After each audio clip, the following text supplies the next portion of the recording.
Kirana Afifah Maharani, absen 16 dari kelas 9F ingin membacakan teks yang berjudul Kota Tanpa Buku. Kota Tanpa Buku. Pernahkah kau ke toko buku, perpustakaan, atau taman bacaan? Tidakkah kau merasa istimewa ketika berada di dalamnya? Di sekelilingmu ada berbagai tokoh dari dunia nyata dan khayal. Tempat yang pernah kau kunjungi dan yang belum. Informasi dan cerita dari masa lalu, masa kini, dan masa depan. Semua berpadu, semua berada dalam genggamanmu. Saat berada di antara buku, tidakkah kau merasa menjadi raja dan ratu? Ruang dan waktu seolah menyatu tanpa batas. Kau bisa terbang melintasi sekat negara dan melewati berbagai zaman. Kau bisa menyelam ke dalam samudera, melayang di angkasa, berjana dengan aneka satwa, dan berkelana di tengah padatnya kota, juga di rimba raya. Kau tahu, buku adalah jendela dunia, kunci pengetahuan, dan pintu wawasan. Muhammad Hatta, sang proklamator, berkata, "Aku rela di penjara asalkan bersama buku, karena dengan buku aku bebas." Melalui buku, manusia terbebas dari ketidaktahuan. Tempat-tempat yang dipenuhi buku adalah harapan berkembangnya pengetahuan dan wawasan. Apa jadinya jika kota tanpa buku? Pantaskah dia disebut kota? Di kota itu, mungkin kabar datang dari sumber lain, dari koran, televisi, atau internet.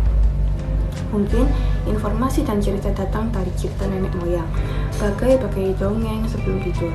Irama warganya pun tiada beda. Bangun pagi, bertebaran di muka bumi untuk berbagai keperluan, untuk kembali pulang siang atau sore harinya. Setelah itu, mereka berangkat, tidur, dan memulai lagi hari berikutnya. Semua serupa. Di kota itu, mungkin ada bangunan bernama perpustakaan. Di dalamnya, buku-buku berderet dalam rak yang tak terjamah. Tiada tangan meraih dan membuka halaman demi halaman dengan sukacita. Mungkin juga ada tumpukan buku di sudut-sudut sekolah yang sepi dan berdebu. Jarang dikunjungi, jarang dibaca.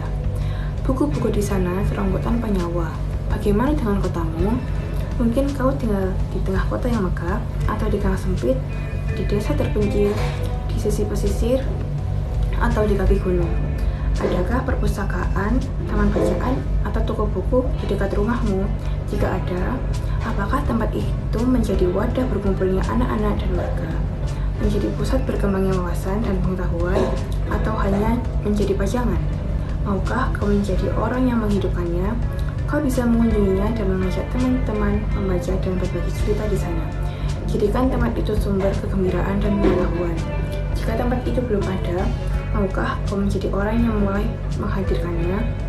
Kau bisa memulai dari sebuah sudut teras di rumahmu. Ajak teman-temanmu memulai langkah baru. Jangan biarkan waktu berlalu tanpa buku. Siapapun dirimu, bersahabatlah dengan buku. Dia akan menjadi teman setiamu sepanjang waktu.